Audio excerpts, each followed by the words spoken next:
All right, welcome in July 28th, West Coast Bias, episode number 3. Andrew Nemec, Jason Suke and Nemec. We'll get right into it. We thought today we would kind of do a new places, new faces, kind of a State of the Union address. We're going to start in the NFL because NFL camps are already there. Although, we're getting college football. I think Oregon actually has their media day today. So we're on the cusp of college football, but the NFL is already here. We're basically a week into camp. We got pads on. So we were going to jump into the NFL stuff. But then, Andrew, we kind of had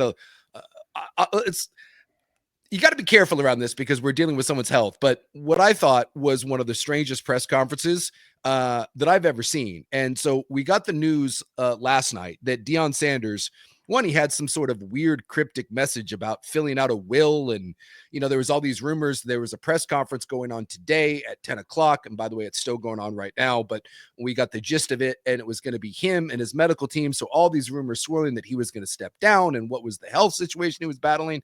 And then he comes out today in his press conference and he's wearing overalls. He's got a cowboy hat. And apparently, if I can summarize this, he had cancer, he had bladder cancer, he had the bladder cancer removed, and now he's cured of cancer, which I didn't know was a thing, but apparently you're cured of cancer. That is one of the strangest press conferences I've ever seen in my entire life, and is very much on brand for Coach Prime. But we're happy that he's supposedly healthy now. Well, first and foremost, yes, we're glad that he is currently cancer-free. That's the number one thing. The other stuff is important, and it's stuff we're going to talk about. But the bottom line is, if he's cancer-free, and by all accounts he is, that is a wonderful update. Yes. That's kind of where the good news and the positivity for me ends. As a general rule, whether it's because of your recruiting, because of the transfer portal, because of the fact that you're dealing with 18, 19, 20, 21-year-olds and their families who are really worried about their kid's future within your program and whatever, you want as much stability as possible. I understand that his health did not allow for that the last 6 months. Yeah. However, this news conference and the announcement of a news conference in which he has to have doctors, it's not a leaked video, they just put it out of him saying, I have to write a will. That created a lot of confusion and a lot of drama around the Colorado college football program that to me was unnecessary. We also both know coaches. I don't think that's going out on a limb saying over the course of our careers, we both known coaches. They deal with medical stuff in the off season and never say anything. And they'll have a wife who's battling cancer. They will have a cancer scare. They will have a hip replacement, a knee replacement, all kinds of stuff. And they'll mention business as usual, first fall camp, introductory thing, like, hey, a little bit of a weird offseason for me because I had now a knee replacement, a hip replacement. That's not the same as having cancer. And I am not equating the two. However, what I am saying is a lot of coaches will kind of keep their own medical stuff relatively under wraps because they don't want to draw attention to instability or perceived instability of their program due to health issues. Yeah. I thought this was weird. I thought the cowboy hat and overalls was weird. I have a mom who's currently dealing with her third round of chemo. My mother-in-law died last year of cancer, pancreatic cancer. It's very, very scary. Cancer is very, very scary. But I've also understood from the beginning that even if you become cancer-free from having cancer, there are, as I understand it, regular scans you need to take to make sure that it doesn't come back. So you can be cancer-free and still really have a long battle. Yeah. Am I wrong to say, it seemed like a celebratory news conference, and I'm glad he's cancer-free, but it doesn't really feel like this is, okay, business as usual, back to it. Well, look, this is kind of a weird one for me. So my father died of bladder cancer about 10 years ago. So, and they talked about, and it feels weird. We're talking about someone's health. Right. And normally I just think this is a weird topic, but when you have a press conference and you're putting out teaser videos for your medical health press conference, it kind of opens the door. So Correct. I mean, but it's very weird. I mean, it's mildly uncomfortable to even talk about it. But this is what my dad died of. My dad, a little over 10 years ago, had bladder cancer, tumor. They go in, they remove the tumor. They decide to remove the bladder. They made him a new bladder. It's called the neo bladder. Same thing they did with Deion, and they said his body's taking it to real well. So my dad had this exact same surgery, and my dad was dead 7 months later. He just anywho, it was a bad deal. And so I just thought it was weird that again, he's cured of cancer. That's not the way that works. You're in remission or the cancer's not detectable, but you don't have something like bladder cancer and then have your bladder removed and then you're magically better 5-6 months later. So again, maybe this is just it's par for the course for Deion because everything's a press conference and that man lives his life in the public. Maybe, like you said, this is for a recruiting standpoint and you have to portray stability. By the way, he is going to coach. They said that he's coaching 2026. He's not stepping down. So I'm not 100% sure why you had the press conference other than, like you said, maybe the stability or maybe he just wanted to share the update. So our fingers are crossed. We're hoping for the best, but anyone that's been through cancer and certainly again, this is just weird because it hits close to home. Again, very for both of us. Yeah. This exact same thing, what I lost my father to. There's a long way. This is not over. And I hope him nothing but the best. I hope he lives a very long, happy, prosperous life. I just thought it was weird. It was very weird, uncomfortable press conference. And the outfit. I mean, it's an all-timer. You show up to be like, I had bladder cancer. Now I have a new bladder, and you're wearing overalls and a cowboy hat. I'll say this: there's nothing like him in all of sports, right? He is a one of one. You hear this, and I'm not getting political, but you hear this about Trump. Like there's never been a Trump, and there won't be one. When he's gone, he's gone. He is a right figure. Yeah. There's no one that can do what he does. He's just, whether you love him or hate him, he is unique, and that's Deion. Whether you love Deion, you hate Deion, he is one of one. There is not another coach that has that sort of gravitational pull. There's not another coach that has a press conference that says, I'm cured of cancer, and now I've got overalls on, and here I go. There's just not another one like him. He is unique, and he's good for college football. And so I'm glad he's back. I'm glad that he's cured. I'm glad he's coaching at Colorado. Not certain what that means for Colorado, but I'm by all accounts, we want everyone to be healthy and happy, and college football is better and more interesting when Deion Sanders is in it. No doubt. There's no doubt there. The whole thing is weird though. Just, I need to write a will. And then generally speaking, we've seen press conferences or news conferences throughout history with a medical team. Generally, the reason you have the medical team there is because you are dealing with something and you need, for example, your oncologist, your expert for oncology, your pulmonologist, your whatever, to go over the various ways to attack what you're dealing with. The medical teams to lay out their part of your treatment, their part in your recovery. It's weird to have a medical team up there to be like, it's over. And it's like, well, wait a minute. Generally, the medical team kind of sets the stage of like, here's the timeline. And then reporters can ask questions like, what's the risk of this? And then, well, let me defer to the oncologist. Let me defer to the pulmonologist. Let me defer to, it's very weird to have your medical team up there to be like, business as usual in a cowboy hat and overalls. It's just a very strange thing. Deion is never going to beat the allegations. And again, we are very happy. And the bottom line is the fact that he is currently cancer-free is absolutely wonderful. And that should be celebrated. He is never going to beat the allegations that he is about the buzz that he generates. This was a major deal. This was the biggest. We waited on the podcast. We normally tape earlier. We waited because they're like, if he has like stage 4 cancer and he's retiring, or if he has, we don't know what this is. We have to wait because this could be the biggest news in college football. Yeah. And it's like, he's cured. And not only that, but also there was like from Colorado fan on social media, there was like, shame on you for thinking he's stepping down. And it's like, why would you call a press conference if it's business as usual? It's very, very strange. Well, let me just also say, how do I put this being delicately? It's a tricky one. It It's a is. Well, tricky one. he brings it upon himself. You can't have it both ways. This is like the Kardashian effect, right? You can't make your living based on publicity. And look, Deion is clearly knows what he's doing, right? He's one of the best football players of all time. He clearly had success down at Jackson State. He's done a nice job at Colorado. I mean, you damn near won the Alamo Bowl, for God's sakes. By the way, who did they lose to in that bowl game? Is that the mighty BYU Cougars? Maybe. But no, I mean, he has done a nice job at Colorado, and he's made college or made Colorado relevant again. But he did that through, I mean, he has his own personal social media team that follows him 24/7. So when you put your public life out there the way he does, the way his kids do, like everything, your brand is built on publicity. And then you get mad when people talk about your life.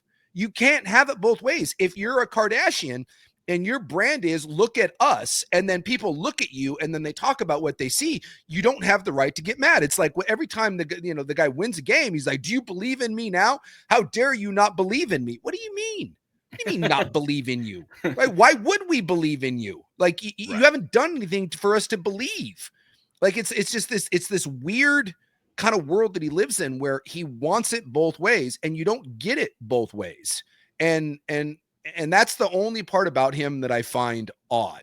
So you have this press conference now, right? You've put it out there and it's like you're open to the public. And now if someone talks about it, or if someone asks him a question about it, or God forbid someone brings it up as a negative, like, hey, if you're a kid and you're getting ready to commit there, is this something you're thinking about? How dare you ask that question? You had the press conference. Right. So if you have the press conference, it opens you up to have those questions. And something tells me, and I don't dislike or I'm not a huge Deion guy. I just think he's interesting. He's an interesting figure, and I give him all the credit in the world. But something tells me that this is far from over, and that this is going to become some sort of weird kind of thread that we weave in through the rest of the season. And normally when that happens, he ends up getting pissy about something. Right. And that's the part that rubs me the wrong way, is that when he then turns and gets upset about people walking through a door that you opened. Right. Well, they showed a behind the scenes video yesterday, which you can call it leaked or just say they produced it, but they were happy to have it out, it seems, of him saying, "I have to write a will and I'm not feeling well." What did you expect people to think? And then, okay, it is a good thing that he is cancer free. That bottom line, I keep saying it because I think it's important.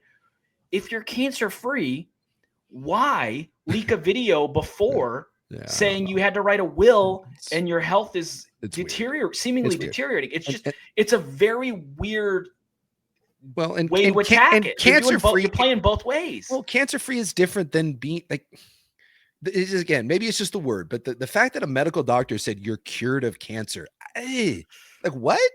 Like that's you're cured of cancer? Like I can get cured of, like, I don't know. I can get cured of a sprained ankle. I can get cured of the flu. I'm cured of cancer. Anyway, they kind of derailed us. Not where we expected to be this week. By the way, last week we teased, like, we're going to talk about, we're not 100% sure what we're going to talk about for week 2. We'll see. If you'd have told me breaking down Deion's cancer conference, I would have called you a liar. But here we are. And that is the pull of Deion Sanders, for better or worse. Yeah, he is. I mean, you think about it, in the world of college football. I mean, I've been doing this. I played college football. My last year was 2000. So it's been 25 years since I played. I've been covering it for 20 plus years. I've never seen a figure. That's why I said he's a one of one. I've never seen a figure like him. I mean, we've had big personalities, and Nick Saban's the GOAT. And we've had, everything from, Joe Paterno and Bobby Bowden. And, we played lots of, and from, athletes, Tim Tebow and Johnny Manziel. I mean, we've had big figures in college football. Bill Belichick right now in the world of college football. And I don't know if you've paid any attention to that, but like Jordan Hudson. They've got a lot of names in college football. Yeah, they've got a lot of prime games, and people are going to put North Carolina on, and they're hoping for the Deion effect. Right. I'm telling you, Bill Belichick does not have the Deion Sanders effect. They took the Colorado Buffaloes, who were one of the most irrelevant programs of the last 10 years, and they played Colorado State, which who the hell cares about Colorado State? And those two played a game, and at the time, in fact, it might have been the highest rated regular season game that entire year on ESPN. I mean, it did a monster number, like 7 million, like 7 million people tuned in for Colorado State. So no offense, but if North Carolina ends up playing, I don't know. I'm trying to think of someone out there. If North Carolina State, just make it the equivalent, the in-state rivalry game. Because that's even Colorado State's not even a group, but like a Power 4 team. That'd be like if North Carolina plays Coastal Carolina, and 7 million people are not tuning into that game. Yeah. They're just not. But with Deion, they did. He is a force multiplier. He is the Caitlin Clark of college football. When that guy does something, people pay attention to it. It's freaking nuts. And hopefully now we get Deion for years to come, and that this doesn't turn anything weird. But because now we're going to get the trolls. The first time they go through like a losing streak, and they're going to go through a losing streak. I don't think Colorado's going to be that good. First time they lose 3-4 games in a row, the online trolls, he's going to use the bladder thing as an excuse, and he's going to quit. And, it's just, he is going to elicit a negative response from some and a positive response from others, no matter what. And something tells me that this is just, every year it's been a circus there. This will be an ongoing thing. This is not the last we've heard of this year. I promise you that. Oh, definitely not. I agree. Yeah.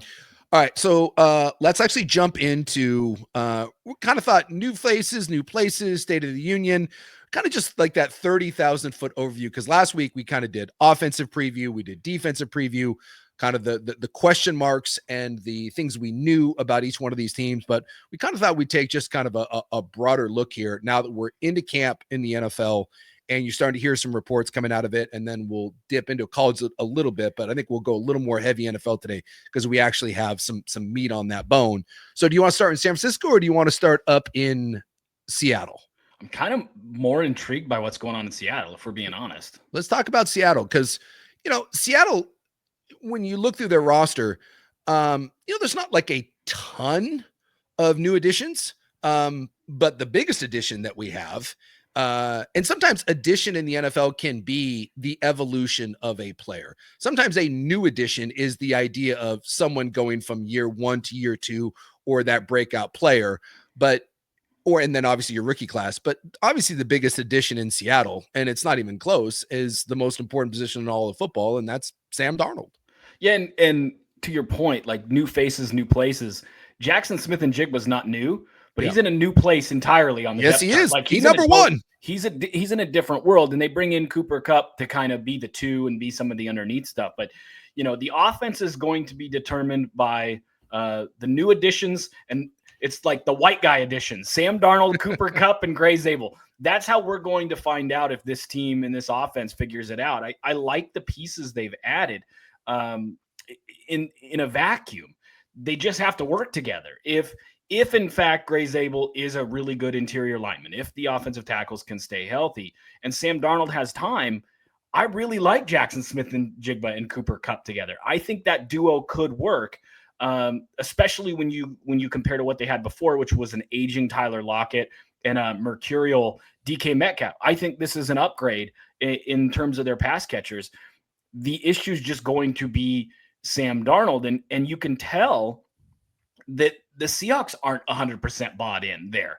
This is a trial run, and I hope people understand that. This is we'll see what he does, and if not, we got to go get a guy. What's interesting, and I think one of the most interesting wrinkles about this Seahawks season is their pick of Jalen Milroe, the Alabama quarterback. Milroe in a vacuum, and people are hesitant really to talk about it this way because it had such a negative connotation for a long time. And I'm not taking a shot about his ability to play quarterback. I'm literally purely talking about his athleticism. If he needed Tommy John and they said, you can never throw a football again, it didn't heal right, Jalen Milroe, just as an athlete, is honestly a good enough runner to then be like, okay, I'm an NFL running back. He's that dynamic. He really is. And I know we overstate that for quarterbacks, unfortunately, particularly African-American quarterbacks throughout the last 20, 30 years. But Milroe is that good an athlete. And in a draft that had really not a lot of elite tools guys, Cam Ward's good. No one's accusing him of being an elite tools guy. Shedeur Sanders, speaking of the Sanders family, for as much as he was hyped, has an average, maybe below average NFL arm. He's not the toolsiest guy. He's a terrible athlete. It's weird that Shedeur Sanders Travis Hunter is the guy who you'd think would be Deion Sanders' kid. Shedeur is really limited athletically. Part of the reason he fell in the draft. Jalen Milroe is the opposite of that. Yeah. Jalen Milroe has A+ arm strength. Jalen Milroe has A+ athleticism. He just has D- accuracy. And what I'm really curious to see this year, and I think this season could go one of two ways for the Seahawks. I think if everything works well together and Darnold flourishes, they're probably a playoff team, particularly with the defense. And we'll probably flip over to that side of the ball before it's all said and done. If it doesn't, I'm really curious to see if they pull the plug on Darnold and let Milroe go out and they're just an uber athletic team. Yeah. And when we talk about what we see in what they're doing, I think they believe in a core collection of players on offense. And then in their draft, they just went uber athlete. They addressed a need in Gray Zabel. They go and get Elijah Arroyo, who's such an athletic tight end that they say he could be an ex-receiver. Now, I don't particularly buy that, having watched him, but they released Noah Fant, and they certainly believe that he's a very athletic receiver. You don't release Fant unless you have a belief in both Barner, but more importantly, who's coming back. But you have the belief that the guy you drafted and what you've seen so far is good enough where you can tell Fant to take a hike. Right. Jalen Milroe is not the most polished, but he might be the most athletic quarterback we've seen in the last few years. I mean, he's an athletic freak. I don't think people fully understand. And then Nick Emanwari tested out as the most athletic safety in the history of the NFL Combine. I think part of this exercise, and I think what's really interesting about looking at new faces, new places, is I think you can really learn a lot about what a team wants to be, what a team is aspiring to be. And to me, it seems very clear. The Seahawks are kind of insulating their talent to be able to maybe run the football, to run some play action. They trust Jackson Smith and Jigba. They're elevating him. They believe that they've got a good running back duo. In a loaded running back draft, they kind of largely stayed away from it. Now, they did take a 7th rounder, but largely they stayed away from it. They like their 1-2 punch. What it tells me is they want to get really athletic. And there is a recipe here that it works the Darnold way. And there's a way where it's not the best season, but when we look towards next year, they know what they are. And they say, we're really athletic. We run a lot of play action. We run the ball. We roll out Milroe and he creates havoc when we give him kind of half the field to work with. That is interesting to me. And I am fascinated to see kind of which fork in the road this season turns into. But I think either way, the Seahawks kind of know who they are. Yeah. And Milroe is an interesting one. I think anytime – I'm not the believer in the athletic quarterback as some are. Although, I say that, and Jalen Hurts just won a Super Bowl.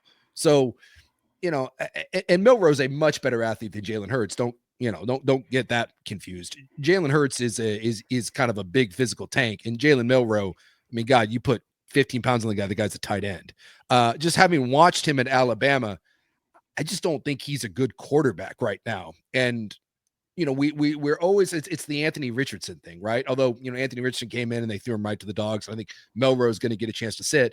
I just think so many times we fall in love with the athletic quarterback, and it's like you think about the potential of what he can do, but when you look at quote the guy that is not a polished quarterback, that is a great athlete, the list of those that have been successful in the NFL, you can count on one hand.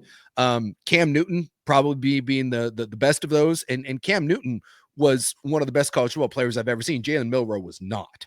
Jalen Milroe, when you watch the Alabama film, there were games you're like, what are you doing here? So I think Cam Newton's kind of the gold standard of that. Jalen Hurts, who again took a long time to develop and also played with one of the best casts that we've seen in Philadelphia. I mean, that team was complete top to bottom. And you could say, I mean, I didn't say it. His best receiver said it. Like their passing game at times was dreadful. But the guy came through in the biggest moments and has had 2 great Super Bowls and, probably could have easily won 2 of them. The first loss wasn't his fault. So I think those 2 have been successful, but largely when you've brought in guys that are not great quarterbacks, but are great physical tool players, That has not been a recipe for success. But Milroe is certainly one of the best athletes we've seen, but so is Anthony Richardson. So to me, if I'm Seattle, I love the idea of maybe having packages for Milroe, short yardage stuff, goal line, third down. When you've got a guy that can throw the ball and is also arguably the best athlete on your offense, by all means use him. But I would hope that Milroe doesn't get into this. If Darnold struggles, I hope they resist the urge to say, well, let's put Milroe in, because when you do bring an athletic quarterback in and he's not prepared to play in an NFL scheme, and we see this so many times, I think the detriment that can be done to that kid, it's brutal. And again, I look at Indianapolis right now with Anthony Richardson, and I know injuries have been a part of that, but dude, that guy's career is hanging by a thread right now. And when you draft a kid and you say, hey, this is a project, and then, in your first year, you're like, nope, here you go. And now we wonder why he struggles. So that's the part with Milroe that scares me a little bit. And I hope Seattle resists that urge just a little bit. But when you see guys like this on the field and they're so talented and they're hyper athletic, I get why coaches start licking their lips, because you're like, oh my God, what can we do with this? And I think the other thing is, we know it's a copycat league, and we both know that the league is very quick to react to success. Had Anthony Richardson come, and he didn't, but had Anthony Richardson gone to the Colts and been what Jaden Daniels was, Jalen Milroe, the exact same player, is a first-round pick. Yeah. Because that's how the league works. Yeah. So I love this for the Seahawks, and you get a third-round flyer. You're not sold on Darnold. It's a cheap, especially when you got an extra second, it's a cheap flyer on high upside at quarterback. Yeah. And I respect that. I respect that attempt. I respect that swing. It's the 92nd overall pick. Yeah. If he pans out, you went the Jalen Hurts model. Yeah. The Eagles just did, only you're even more athletic with an even bigger arm. If it doesn't work, you wasted a late third rounder. I mean, it just doesn't matter. I love the back end of the Seahawks draft, and I think we'd be remiss not to bring it up. I love Torrey Horton out of Colorado State, Ricky White out of UNLV. Coming after the knee. And by the way, they're saying in camp that he's looking good and that he's fielding punts and he's ahead of schedule. He, and obviously the torn ACL, but they're saying that he's, could be ready to go here.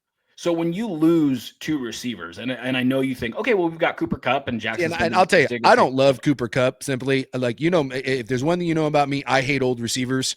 I hate old receivers that have names, and hate's a strong word, but God, we have got to get over in the NFL. We have got to get over our fascination with receiver names.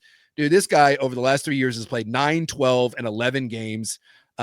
He's giving you about 60 grabs, 4 or 5 touchdowns. So it's still a productive player in a great offense, but the old Cooper Kupp ain't walking through that door. When you hit the age of 31 and he's 32 now, don't give 30 plus receiver multi-year contracts. It usually doesn't work well. So that's my only caveat. Happy Cooper Kupp's back in Washington and all that. I just we've got to stop thinking that that's the old Cooper Kupp. For sure. And so when you worry about him and he gets hurt all the time, you need to have an answer, especially when you move on from your 1 and 2 and Lockett and DK, long time 1 and 2. I know Smith and Jigba kind of had broken that up by the end, but you need swings at receiver because there's a good chance Cooper Kupp's hurt. His separation numbers have gone down over the last 3 years each year. He's declining at a rate where you go, okay, this isn't a fluke. This isn't some injury. No. He's really declining because he's old. So take swings. And I like Horton. I like Ricky White. And then Damian Martinez. I love Damian Martinez when he was at Oregon State.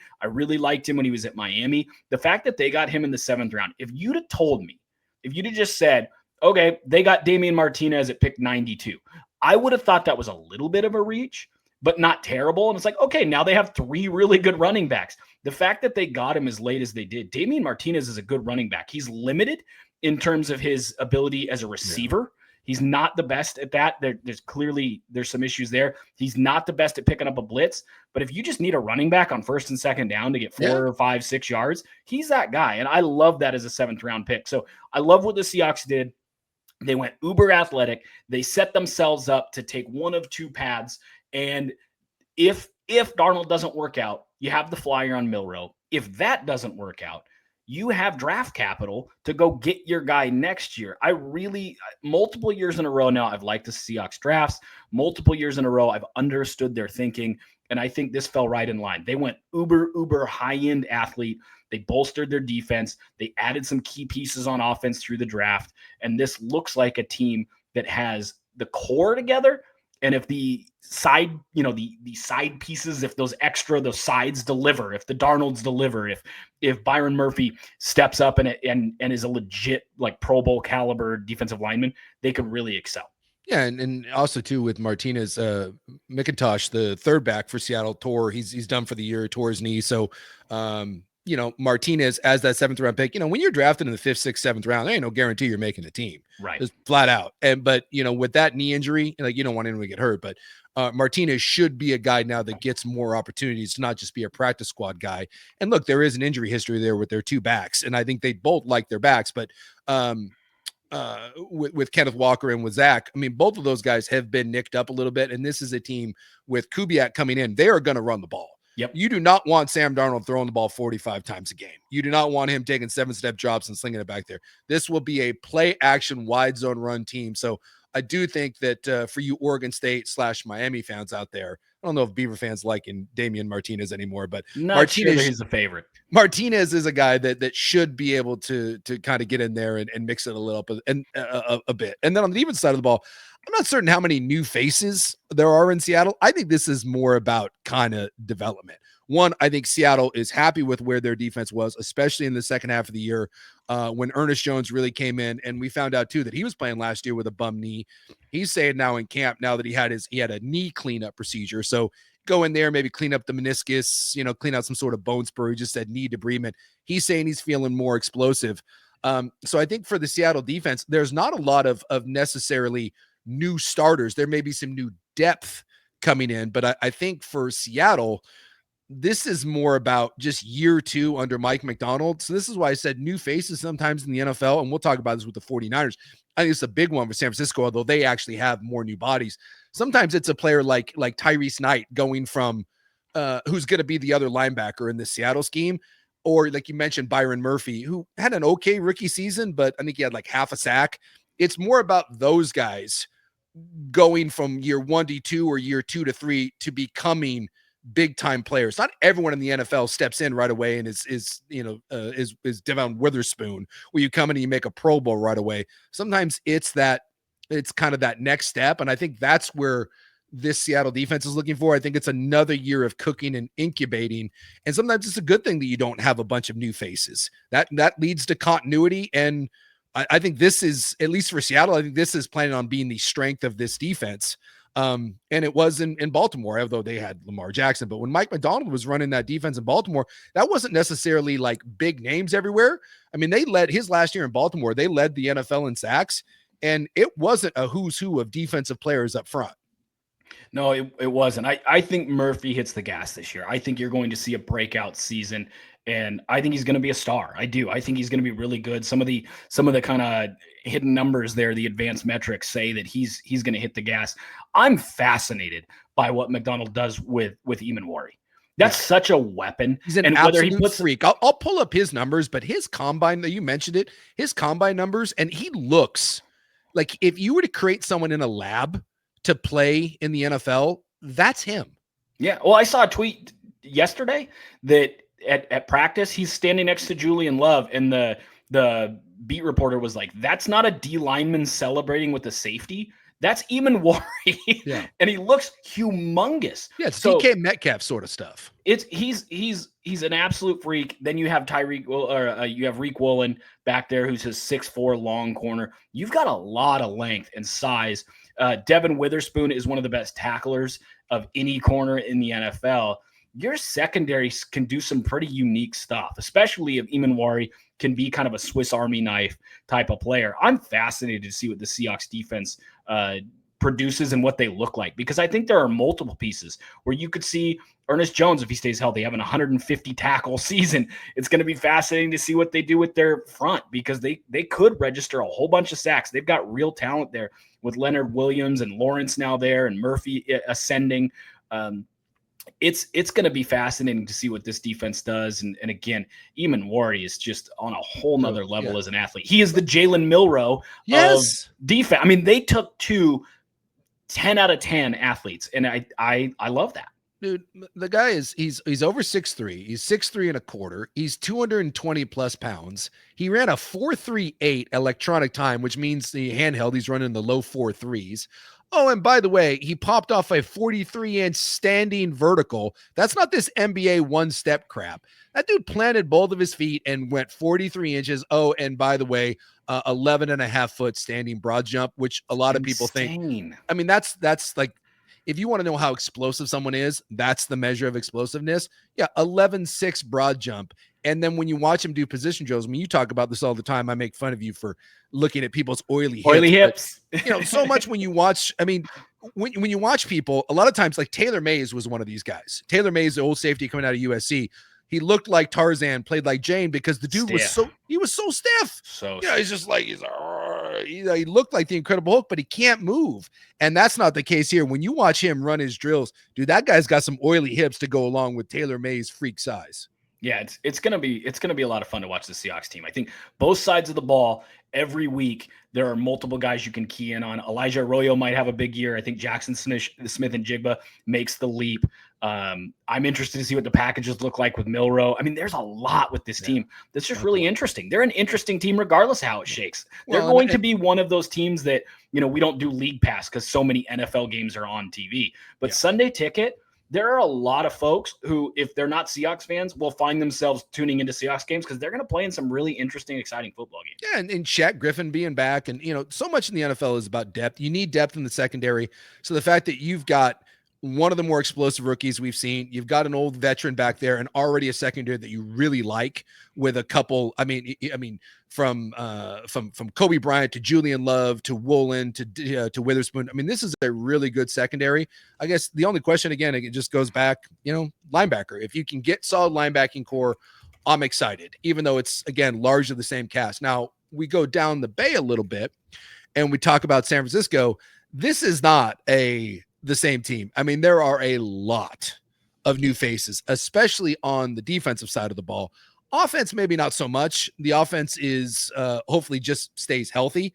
Although we can't even say that. Out of camp already, we got Juwan Jennings with a calf injury, and that scares everyone to death because not only is he looking for a new contract, but now we hear calf injury.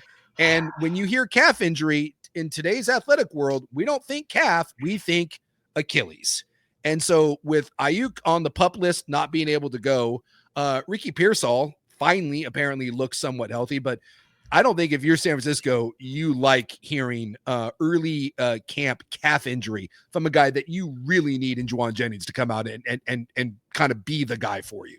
I think, when you look at the Niners and having followed them for a long time, they have some guys who are just kind of always a up and down question mark health-wise. CMC, Trent Williams, George Kittle. Just week in, week out, they're often dealing with something. So you kind of start out up against it a little bit. Like you can't afford a lot of the other guys to go down because those guys are almost certainly going to go down at some point. You start the year with Brandon Ayuk out, likely. I mean, everybody's saying that. Ricky Pearsall's dealing with a hamstring consistently. Jacob Cowing, mid-round pick a few years ago and a return guy for him. He's out for 2 to 3 weeks now with a hamstring. Juwan Jennings dealing with some stuff. This is the fear with the Niners is, the injuries on the offensive side of the ball. And then the defensive side of the ball, I just don't think people are being at all honest about where this is at. And I think it's really important to just have an honest conversation. They needed 2 starting defensive tackles. They needed an edge rusher opposite Nick Bosa. Mm-hmm. They needed at least 1 linebacker. They needed potentially a nickel corner, and they needed 2 safeties in one offseason when they were kind of up against it trying to figure out a quarterback contract for Brock Purdy. Yeah. That's an issue. And yes, they all could work out. You could say, and by all accounts, I love Mikael Williams. I think he has a really high floor because of his ability against the run. People were saying, like, early on in camp, they're saying that he's been playing some defensive tackle, and even against a guy like Pooney, who was great last year for San Francisco. They're saying that, like, when they're moving him inside at defensive tackle, they said so far in camp. Now, again, it's a handful of days, but they're saying that he's unblockable at this point. So you are good. You are hearing good things from Niner camp about Williams. Right. And that's a huge piece. You need him to do well. If all he is an elite run defender. You sign Bryce Huff to be just an edge specialist, a pass rush specialist. You combine those guys together and you get a pretty good player opposite Nick Bosa. If Williams is better than that, you might get something pretty special. Okay, now you've got 2 edge rushers. You need 2 defensive tackles because your current lineup might be the worst in the NFL.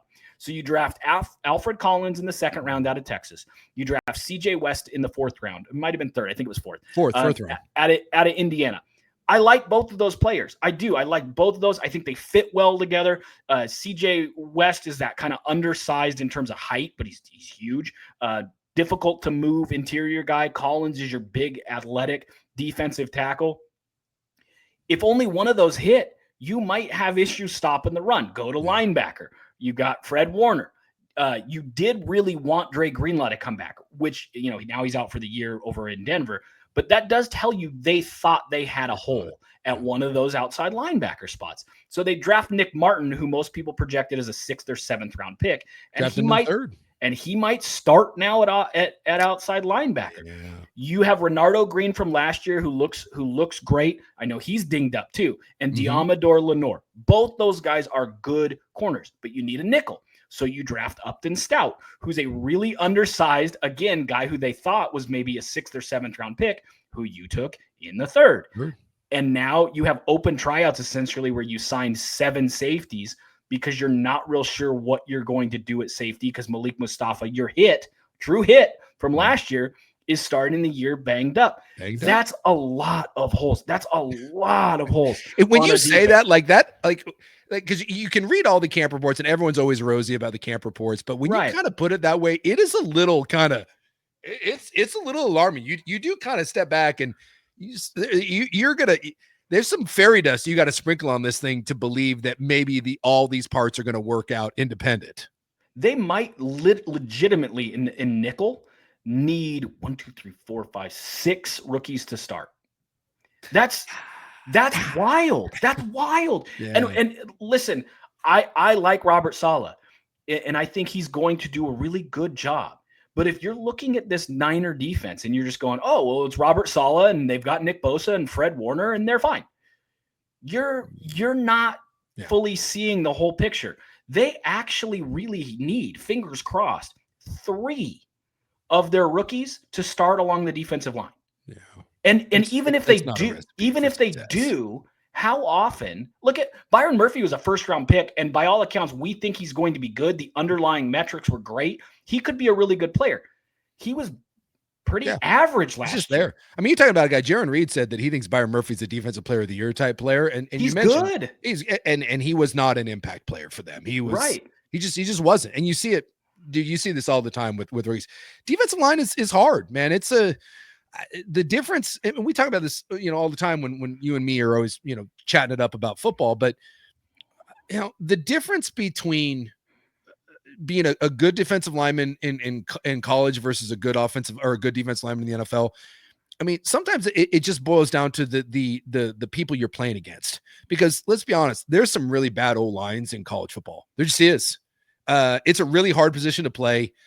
You really don't come into your own until you start getting into some of your grown man strength. And that sometimes doesn't come until your mid-20s. So when you're playing against 18, 19, 20-year-old kids, I don't even care if it's in the SEC. There's just some bad old linemen that you're playing against. So when you get a physical freak in college, sometimes it's not even technique.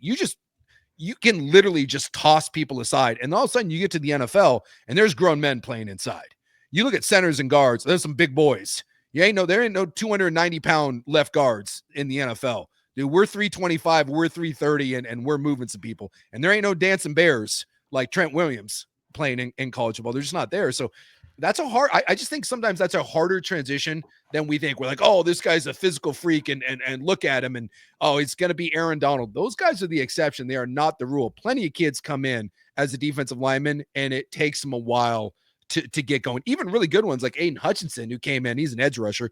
Not necessarily playing interior, but he came in and obviously now like he's pumped, but even you watch him early on, and he was a guy that was really successful. That's not a complete player his rookie year. It's just not. Right. It's speed rush, and maybe he can beat some people with athleticism, but that's not a guy that just there's very few people that come in and hit the ground running. It's like instant impact along the defensive line. Yeah, and I think when we talk about big picture draft stuff, I have really liked what the Seahawks have done in that they take the best athlete, or they take the guy that kind of fits, but just they need that guy. Devin Witherspoon at number 5. He was just a great corner, and he helped bring everything together. Jackson Smith and Jigba fell to him that draft I think it was, right in that 20 range. Yeah. And they went ahead, pulled the trigger, even though they had Tyler Lockett and DK, because they're like, Lockett's getting older, and Smith and Jigba adds a wrinkle. I loved the Murphy pick. I think they've done a really good job. On the flip side, you look at how the 49ers have gotten in this hole where these issues with their roster are getting bigger and bigger and bigger. Yeah. It's not so much that they've signed their stars. That does limit your ability to go get free agents to some extent. But look at their drafts from 2020 to like 2023. They got like a single starter out of that whole group. Yeah. And a lot of it is, and this is my least favorite thing about John Lynch. And even the beat reporters will say when they make a draft pick, they'll say, this is the so-and-so replacement. I hate that as a draft strategy because you're trying to say we had magic with Eric Armstead. You know who's the closest to that? We need a big defensive tackle who can be our Eric Armstead. Alfred Collins. Yeah. We lost DJ Jones, who's an undersized but good run-stuffing defensive tackle that we can get in the 4th round. CJ West, you're our new DJ Jones. We really loved K'Wan Williams a few years ago. He was a great nickel corner, and he did a great job. He was undersized but a great tackler. That Western Kentucky kid, Upton Stout, let's go ahead and take him. He's the closest thing to a K'Wan Williams. You can't draft like that. You can't. And you look at what, the Eagles have done, and the Eagles GM will tell the guys as a reminder in the draft as they enter day 3, we do not draft, for one, just pure replacement players, and we do not draft guys to be good special teamers or backups. We don't do it. We take swings. We take, whether it's the athletic profile, if it hits, projects as a potential starter, or, we think the metrics on this could make him, in certain packages, like our 1st and 2nd down outside backer, whatever. They take guys with a role where if it hits, they can play. The Niners have openly taken like a Jake Moody in the 3rd round. We need a kicker. Well, we don't know, we don't have any other clear replacement guy for, we lost this, therefore this, but Robbie Gould's gone. So let's take our kicker now.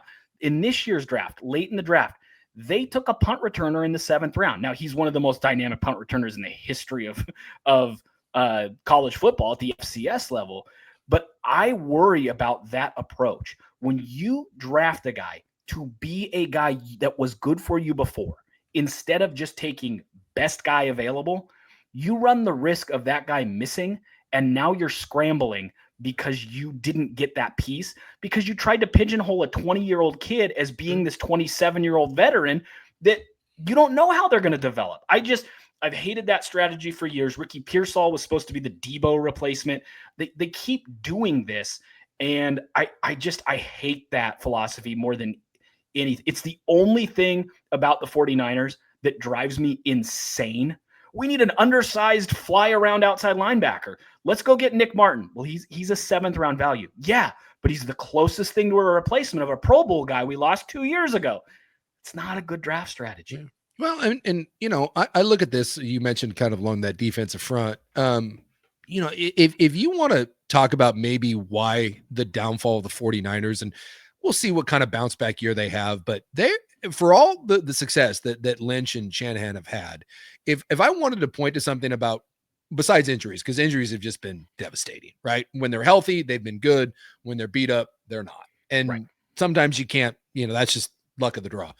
But when you look at some of the moves they've made in their front 7, because when they were really humming, they spent a lot of draft capital on that front, and it was a devastating front, kind of like what the Eagles did last year. Say what you will about Jalen Hurts. The Eagles won the Super Bowl because their front 7. Their front 7 was nasty, and it was deep, and they rotated guys. And but when you keep going back to the well, and you keep going Jalen Carter's there, great, we'll take him. Grab him. Let's go. Jordan Davis didn't quite work out. It's all right. We can still kind of grow and develop him. Oh, we got a guy that's a tweener on the outside. Cool. They took a shot. Bryce Huff was the guy they brought in. He was terrible, and it didn't matter because they had so much other depth. But when I look at San Francisco, and that elite defensive front, and they started taking some swings, right? Hargrave was a terrible signing, didn't work out. Kinlaw didn't work out. They By the way, took drafted as the DeForest Buckner DeForest replacement. Buckner, That's right? when that replacement theory that they've had started to really doom them. Was it Farrell that they got from Vegas that they thought they could recycle? That didn't work out. Drake Jackson was a second-round pick out of USC that was supposed to be this big edge rusher, didn't work out. So, I mean, and it kind of go, and then you let DeForest Buckner walk, and you're like, okay, well, we can't pay everybody. Solomon Thomas was a guy they drafted that never quite hit. So, for all of San Francisco's success, there are plenty of misses in there that kind of get covered up by the fact that there have been obviously a lot of successes, and they've think about it, they're 2 plays away from 2 Super Bowls. If Jimmy Garoppolo doesn't overthrow someone, and if a right guard can block someone against the Kansas City Chiefs, we may be talking about 2 Super Bowl champs. So I'm not sitting here tearing San Francisco apart. I know you're a big Niner guy, but that's how close it is. But I do think sometimes that kind of covers up some of the bigger misses. And that's my worry is that now we're in here again, and you're having to have this kind of resurgence of young talent. And it's hard to do. It's why Seattle under Pete Carroll and those guys were never necessarily bad, but they never reached the heights that they did because they weren't able to restock the cupboards the way they did when they built those really dominant, again, 2 Super Bowl teams, won, came real close to winning a second. They hit on some guys, but never to that same level were they able to restock the cupboard. And what's funny is I say all that, and I go on my rant about the way they draft. Last year they got Renardo Green, Malik Mustafa, Dominic Pooney, and Ricky Pearsall, who I think is going to be good. Yeah. But that's 4 guys that were pretty dang good. Yeah. This year, I think their offense has a chance to be a top, health permitting is everything with the Niners, right? Sure. But if they're healthy, they're a top 5-6 offense in the league. And do I think if Mikael Williams is as advertised, and even if that means an above average edge opposite Bosa, I could see them having the 16th best defense in the league. I don't think it's going to be a top 10 unit. And I do think people think because Robert Saleh's back and Nick Bosa's healthy and Fred Warner's healthy, I think there's an automatic default to Niners top 5 defense in the league. I don't think that's the case. And that's what I push back on. I still think this is a playoff team. I could see them being really good if they stay healthy, but for them to reach the top of the mountain this year, in past years, it's we've got a top 3 defense and our offense is top 10, and that makes us scary. It's got to be the reverse. They've got to have their rookies mature. The offense needs to stay healthy and be dynamic. CMC needs to have one of those years where he flirts with like offensive player of the year. Pearsall needs to emerge. Kittle needs to be in that discussion, the best tight end in all of football. Purdy needs to jump back into the mix of dark horse MVP candidate. That's the recipe for them to potentially make like make a Super Bowl run, is a top 5 offense, and the defense just matures and gets better. And by the end of the year is an upper half defense.